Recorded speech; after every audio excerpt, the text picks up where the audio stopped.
وقد وصلتكم على منهج قويم telah datang kepada kalian sebuah kurikulum yang kokoh وصراط مستقيم Dan iman ini datang dengan jalan siratal mustaqim. منهج أهل السنة والجماعة manhaj ahlu sunnah wal jamaah, منهج المحبة الصحيحة لله Yang merupakan metode mahabbah yang suci, yang tulus kepada Allah.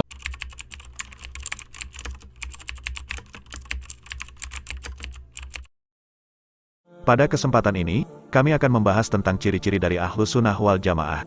Ajaran Ahlus Sunnah wal Jamaah adalah fondasi yang kokoh bagi umat Islam, dan memahaminya adalah kunci bagi kita dalam menjalani kehidupan sesuai dengan ajaran Islam yang benar. Berikut beberapa pandangan dari ulama-ulama Ahlus Sunnah wal Jamaah. Ini adalah pandangan dari Syekh Shalih Fauzan bin Fauzan, menjelaskan ciri-ciri dari Ahlus Sunnah wal Jamaah. Bismillahirrahmanirrahim. Alhamdulillahi Rabbil Alamin. Sallallahu wasallam ala nabiyyina Muhammad wa ala alihi wa ashabihi ajma'in. Khasa'is ahli sunnah wal jamaah kathirah, alhamdulillah.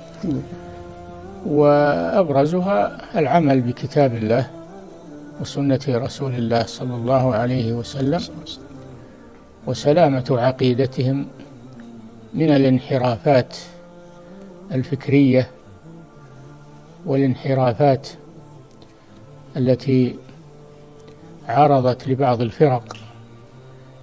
فأهل السنة والجماعة مستقيمون على الكتاب والسنة والعمل بما عليه القرون المفضلة من الصحابة والتابعين ومن تبعهم بإحسان، عملا بقوله صلى الله عليه وسلم: عليكم بسنتي وسنة الخلفاء الراشدين المهديين تمسكوا بها وعضوا عليها بالنواجذ وإياكم ومحدثات الأمور فإن كل محدثة بدعة وكل بدعة ضلالة. فهم يعملون بالكتاب والسنة وما عليه سلف الأمة، ويتجنبون البدع والمحدثات، يتجنبون التأويلات الباطلة للأسماء والصفات ويثبتون الأسماء والصفات. Ini adalah pandangan dari Buya Yahya, menjelaskan ciri-ciri dari Ahlus Sunnah wal Jamaah.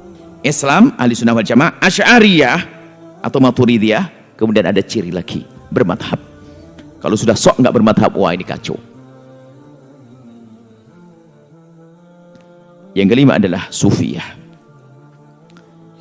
Ikut cara mendekatkan diri kepada Allah, membersihkan hati dengan cara kaum Sufiyah. Dan memang tidak kita pungkiri ada sufi-sufi palsu di sana. Malas belajar, malas ngaji, ngaku sufi, nggak sholat, melanggar haram. Sufi tidak begitu, kata Imam Junaid al-Baghdadi. Tasawuf kita adalah harus diikat dengan Al-Quran dan hadis. Ini adalah pandangan dari Habib Umar bin Hafiz, menjelaskan ciri-ciri dari Ahlus Sunnah wal Jamaah. وصلتكم على منهج قويم telah datang kepada kalian sebuah kurikulum yang kokoh وصراط مستقيم Dan iman ini datang dengan jalan siratal mustaqim. منهج أهل السنة والجماعة manhaj ahlu sunnah wal jamaah, منهج المحبة الصحيحة لله Yang merupakan metode mahabbah yang suci, yang tulus kepada Allah. ومن أجل الله أحب أنبياءه وملائكته أجمعين. dan karena Allah subhanahu wa ta'ala lah akhirnya mereka mencintai Allah dan mencintai seluruh para nabi. ولم يفرقوا بين أحد من رسله. Dan di dalam keimanan mereka tidak membeda-bedakan antara semua rasulnya Allah, semua iman dengan semua. وأحبوا المؤمنين أجمعين. Dan ahlu sunnah wal jamaah mencintai kepada seluruh orang-orang yang beriman keseluruhannya. وخصوصا خاصتهم مثل الصحابة وأهل البيت الطاهرين. Terutama mencintai orang-orang elit dari umat ini seperti sahabat dan ahli baitnya Nabi. ويحذر من أن يضر حيوانا فضلا عن أن يضر إنسانا فضلا عن أن يضر مسلما. Metode hidayat yang dibawakan kepada kita tidak mengajarkan kepada kita untuk mengganggu hewan, apalagi mengganggu manusia, apalagi mengganggu manusia yang beriman. كان من مذاهب أهل السنة والجماعة التي انتشرت في بلادكم مع الإيمان مذهب الإمام الشافعي أحمد بن إدريس في أحكام الشريعة. Bahwa apa yang telah datang kepada kalian, apa yang telah diajarkan daripada ahlu sunnah wal jamaah sampai kepada negeri kalian, apa yang telah diajarkan madhab di dalam Imam Syafi'i. واعتقاد الصحابة والتابعين الذي حافظ عليه على بيانه الإمام أبو الحسن الأشعري. Dan akidah yang datang kepada kita adalah akidah yang dianut oleh para sahabat Rasul sallallahu alaihi wasallam yang dirangkum oleh Al-Imam Abu Hasan Al-Asy'ari. والتزكية للنفس وتطهير كما مضى عليه خيار التابعين وتابعيهم بإحسان وأبرزه الجنيد بن محمد صاحب بغداد.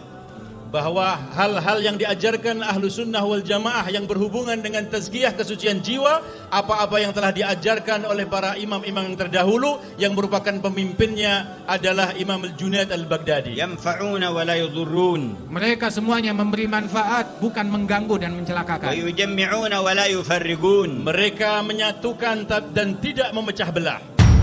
ويظهرون جمال دين الله وشريعته فيما به يتعاملون. Dan mereka menunjukkan keindahan agama Allah dan syariat Allah subhanahu wa ta'ala di dalam cara mereka bergaul dan bermasyarakat. ويبرز نور الجمال الشرعي فيما يقولون ويفعلون.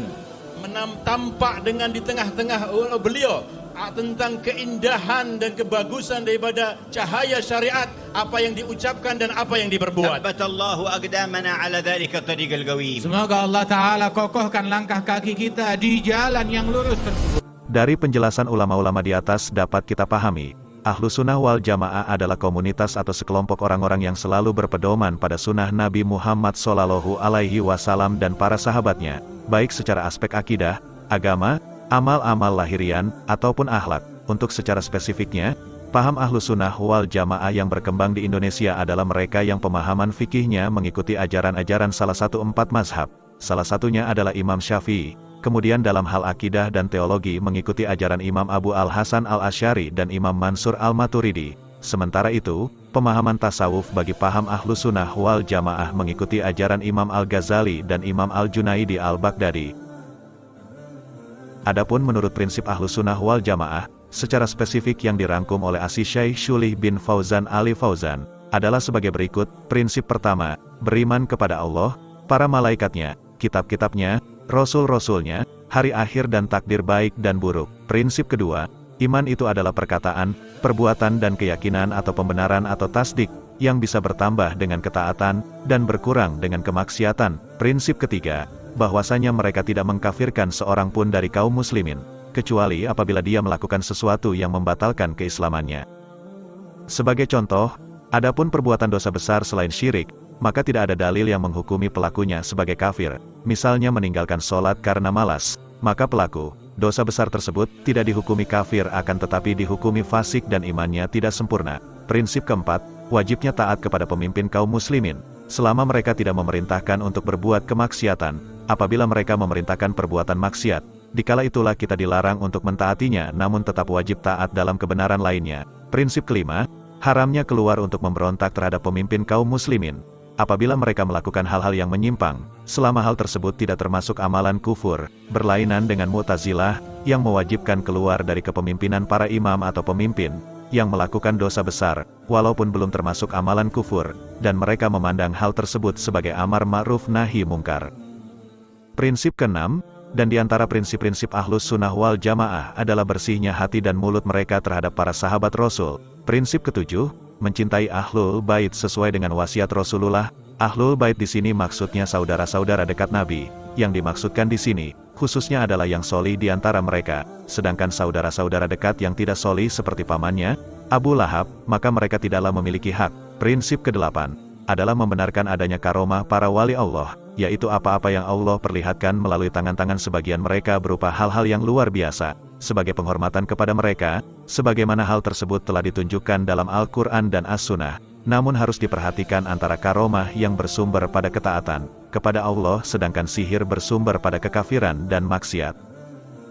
Prinsip kesembilan, bahwa dalam berdalil selalu mengikuti apa-apa yang datang dari kitab Allah dan atau sunnah Rasulullah, baik secara lahir maupun batin, dan mengikuti apa-apa yang dijalankan oleh para sahabat, dari kaum muhajirin maupun ansor pada umumnya, dan khususnya mengikuti Al-Khulafaur Rasyidin, dan Ahlus Sunnah wal Jamaah tidak mendahulukan perkataan siapapun terhadap firman Allah dan sabda Rasulullah.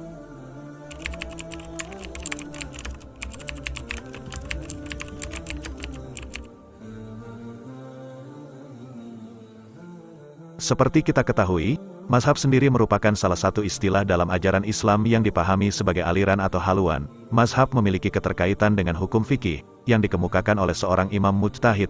Adapun Muhammadiyah menggunakan manhaj tarjih.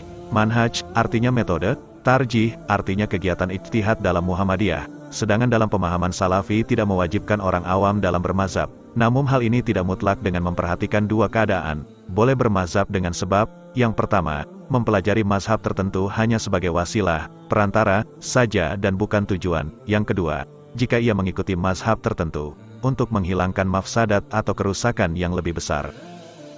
Untuk kesimpulannya, siapa mereka Ahlus Sunnah wal Jamaah itu? Satu golongan yang selamat, di antara 73 golongan tersebut, akan dipaparkan oleh Ustadz Abdullah Hadrami. Itu kan ada hadits kan, umat ini terpecah menjadi 73, yang 72 mampir neraka, hanya satu yang selamat. Siapa mereka ya Rasulullah? Aku dan para sahabatku. Satu kelompok itu ya ini walaupun namanya banyak NU, Muhammadiyah dan seterusnya, itu mereka satu kelompok, Ahlus Sunnah wal Jamaah mereka itu. Antum mau jadi NU, jadilah NU yang baik, ikuti ajarannya Kiai Haji Hasyim Asy'ari. Antum mau jadi Muhammadiyah, jadilah Muhammadiyah yang baik, ikuti ajarannya Kiai Haji Ahmad Dahlan dan seterusnya tadi itu. Masuk surga semuanya adalah al-firqatun najiyah, golongan yang selamat, karena mereka Ahlus Sunnah wal Jamaah. Rukun Islamnya sama, rukun imannya sama, akidahnya sama persis yang tertuang di dalam kitab Al-Aqidah At-Tahawiyah. Walaupun mungkin antara Salafi dengan Asy'ari ada beda dalam memahami asma wa sifat, itu tidak mengeluarkan dari Ahlus Sunnah wal Jamaah. Demikian pemaparan dari kami. Semoga bisa menambah pemahaman kita tentang siapa sebenarnya Ahlus Sunnah wal Jamaah itu. Wallahu a'lam. Assalamualaikum warahmatullahi wabarakatuh.